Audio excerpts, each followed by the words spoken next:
أرسل مسيلمة الكذاب كتابا مع 2 من الأصحاب، أعني أصحابه، إلى النبي صلى الله عليه وسلم، فإذا فيه من مسيلمة رسول الله إلى محمد رسول الله. أما بعد، فإن الله تعالى أشركني معه، وإلا نصف الأرض لي ونصفها لقريش، ولكن قريشا قوم يعتدون. قال النبي صلى الله عليه وسلم لهذين الرسولين: ما تقولان أنتما؟ قال: نقول كما قال، نحن أتباع وهمج رعاء لهذا الضال المضل الكاذب الكذاب. قال سيد الرجال صلوات ربي وسلامه عليه وعلى الآل، حسن المقال وجميل الفعال، لولا أن الرسل لا تقتل لقتلتكما.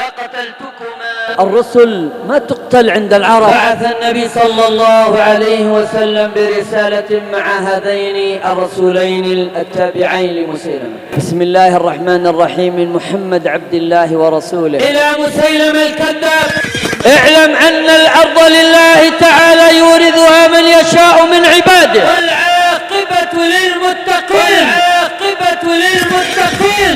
فلما فتح مسيلمة الكتاب كان أعظم مصاب غضب، واشتد غضبه، وتمادى في ظلمه وعدوانه وتكذيبه وطغيانه. فعند ذلك أرسل النبي صلى الله عليه وسلم صحابيا إلى مسيلمة حتى ينصحه ويذكره ويعظه، فالتفت فما وجد إلا حبيب ابن زيد. قال: انطلق يا حبيب. فانطلق، مضى حبيب بهمة وانطلاق، وقد وفى بالعهد والميثاق، لم يبالي بالمشاق، ولم يلتفت إلى ظلم أولئك المجرمين الفساق. ترفعه النجاة وتحقه المهاد. وصل إلى مسيلمة الكذاب، فماذا فعل المجرم الأثيم والكافر الظليم؟ قيد، أحكم الوثاق، وأراد أن يضرب منه الأعناق، بل ضرب منه الأعناق بعد تعب وألم ومشاق. وحبيب ثابت القامة مرفوع الهامة رضي الله تعالى أمر جنوده أن يربطوه وأن يقيدوه، ثم قال: في اليوم الثاني نتكلم معه.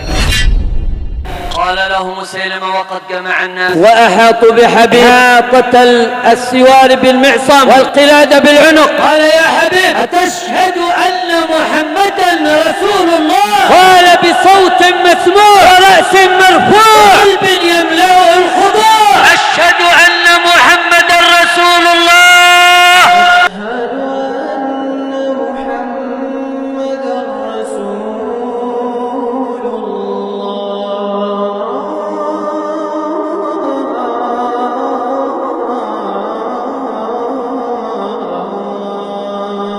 قال: أتشهد أني رسول الله؟ قال: لا أسمع، إن في أذني صمما. رد عليه رد الساخر منه، ويعلم مسيلمة في قرارة نفسه أنه كذاب، فأمر الجلاد أن يقطع منه قطعة، ثم كرر السؤال وتكرر التعليم، وهكذا مسيلمة يسأل، حبيب يرد، الجلاد يقطع، حتى قطعه أشلاء وقطعه أعضاء، ولسانه لم يفتر عن قول: أشهد أن لا إله إلا الله وأن محمدا رسول الله.